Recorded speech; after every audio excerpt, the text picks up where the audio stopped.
Hello everybody, my name's Elizabeth and I'm with Country Peony and I'm so excited to have you here.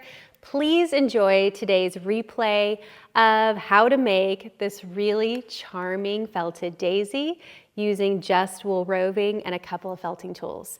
So in today's workshop, I'm going to showcase how to make this, but I'm also going to tell you my favorite tools and some fun techniques, and I really hope this just inspires you to get started on your needle felting journey. So I've personally been doing needle felting about 5 years, and I love it so much because it's honestly such a therapeutic process, and I think it's instant gratification. So this charming daisy took me about 15 minutes to make, and you will see in today's tutorial.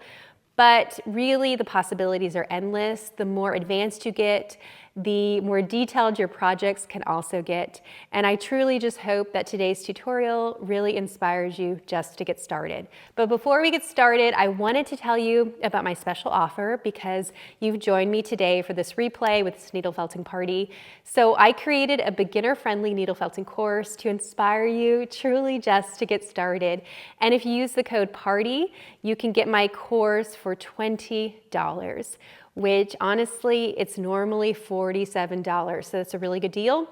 So use the code PARTY at checkout and all the details are in the description below. So let's get started on today's project.